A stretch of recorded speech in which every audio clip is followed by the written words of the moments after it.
Hey everyone, today I'm creating 54 cards using the Call Me Crafty L April 2023 SheetLoad of Card template.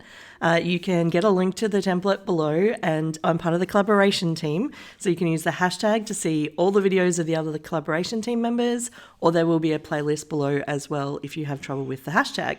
I'm going to use the Beach Getaway pack from Paper Rose. It's a 6x6 paper pack, and you get 3 of each of the pattern paper designs, and they're all double-sided. I'm also going to use the Lawn Fawn Simply Sentiments sentiment stamp set, which I absolutely love and I keep using repeatedly. So if you're sick of it, I apologize, but it is literally one of my favorites.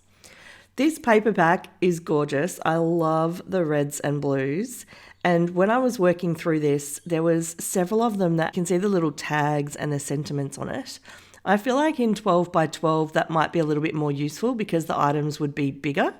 But for me, I ended up flipping that over and using the reverse side. It does seem a shame to not use, the little creative components, but I found that fussy cutting them out and using them on this card design wasn't going to work. And I was really determined to use up the entire paper pack. So I'm bundling these up in pairs. For some of them, I did do multiples that were exactly the same. And for others, I actually matched up 2 different papers that I thought were a great combination. Doing it this way meant that I didn't have confusion at the end about what goes with what, because for every piece of pattern paper, you can create 3 card designs. So for these pairs of 2, I will get 6. Cutting down the paper is particularly easy with this layout. You literally need 3 3x3 inch squares, and then the final 3-inch square you cut down into 3 1-inch strips. It was super, super simple. I had everything partnered up already.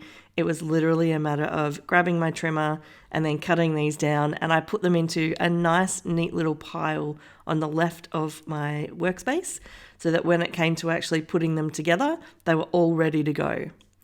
One thing I will mention is I was determined to use these gorgeous corners that have the beautiful flowers. Normally when there's a layout like this, I find it really challenging to fit on a card because when I cut it down, I leave myself with some really strange leftovers. But for this paper pack in particular, it ended up with gorgeous flowers in a 3x3 on 2 diagonal corners, and then the other 2 ended up with just the ocean. So both worked out absolutely perfectly. One of the features of this layout is the panel that hosts the 2 pieces of pattern paper, which is centered right in the middle of the card base. Because I really wanted to have the spacing around the outside of the pattern papers and that little gap between the 2 to be the same, I actually did slightly adjust the white base layer. It's intended to be 4.5 by 3.25 inches. I actually trimmed off 1/8 of an inch, so I made it 4 3/8 by 3.25. It just meant that it looked a little bit more balanced. So a teeny tiny adjustment. But other than that, I have followed the card sketch this month. In the last couple of months, I've made some pretty decent changes, mostly to simplify to save myself a little bit of time. If you're enjoying the video, it would be great if you could hit the like button and consider subscribing. The other question for you is, do you have other social media that you use other than YouTube or perhaps Instagram? They're the only 2 that I'm using, and I would really love it if you could share my videos on maybe Facebook or any other social media that you might be using, because then it saves me having to create another account. And for the moment, I feel like I have my hands full with just Instagram and YouTube. So thank you in advance for that. In terms of an interesting element to add to my card, I decided to dig through my stamp set and I found myself a Float My Boat stamp set from Lawn Fawn. This has now been retired, but I think it's relatively recent, so you might be able to find it if you do a search online. It's not available through scrapbook.com anymore, unfortunately, but if you do a search, I'm sure you'll find it.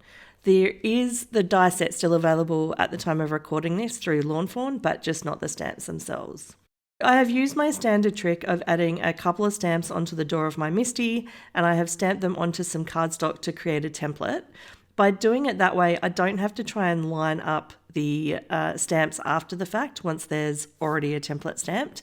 I am instead cutting things out with the dies, and I know that where I stamp next will 100% line up. I think I made a jumbled mess of explaining that, but I think you can see what I've been doing here.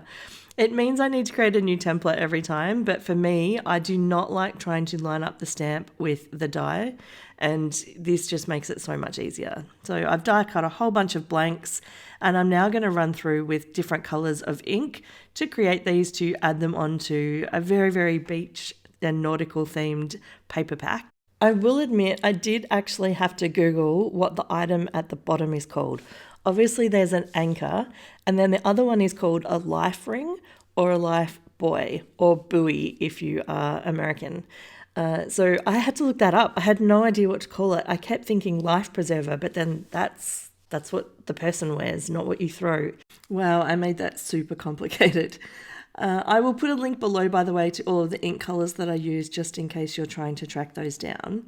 So for the moment, I'm moving on to the next stage, and I am layering my card with a craft colored base layer, which is 5 1/4 by 4. So this just gives me a nice white border around the edge. And I am working through my little piles of cards here, and I'm pulling out a couple of the color combinations that I think are best to line up with the little, I guess, die cuts that I've created. So I am not sure what I'm going to pair up with what, and in some instances I did actually make a decision to not include anything on top. And in particular that was the busy ones like these ones with the gorgeous flowers. It didn't make any sense to try and cover that up by putting a life ring or an anchor on top. So I literally just attached a sentiment and I was good to go.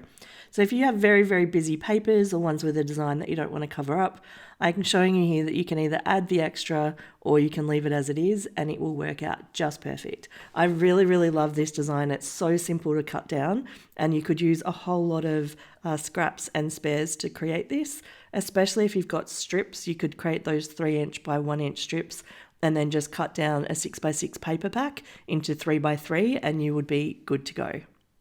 The good thing about laying all of these out like this and coming up with the final design is I did stamp in different colors for the die cuts, so it's a really good opportunity to decide, do I use the charcoal or do I use the navy or maybe the red for the preserver, and it's not a preserver, it is a life ring. It just means I can lay it out and I can work out which goes with which, and because I know exactly how many I've got of each of the color combinations, I then pile them up on top and move them to the side, and then all I need to do after that is basically put them all together.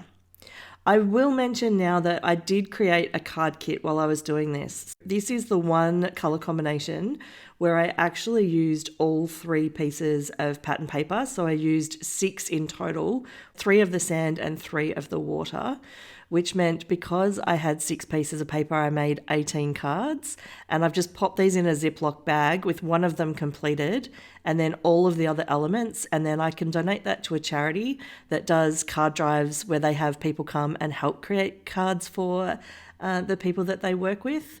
And it just means for a beginner, all they need to do is glue the items together. So they get a great amount of satisfaction out of that.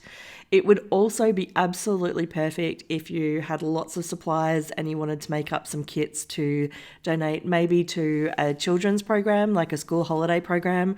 I know a lot of community centres run those types of programs. Another good idea is for even nursing homes. So if you have particular kits that you can put together where you compile it and it's just gluing, then I have heard from others that nursing homes love those things as well. And nursing homes do have activity coordinators normally, so you can give them a call, ask who their activity coordinator is, and then ask if it's something they would be interested in before you send the items along, or maybe drop them off if they're nearby. So definitely if you have lots of supplies and you love bulk card making, then this is a perfect sketch to be able to bundle these all together, pop them in a Ziploc bag.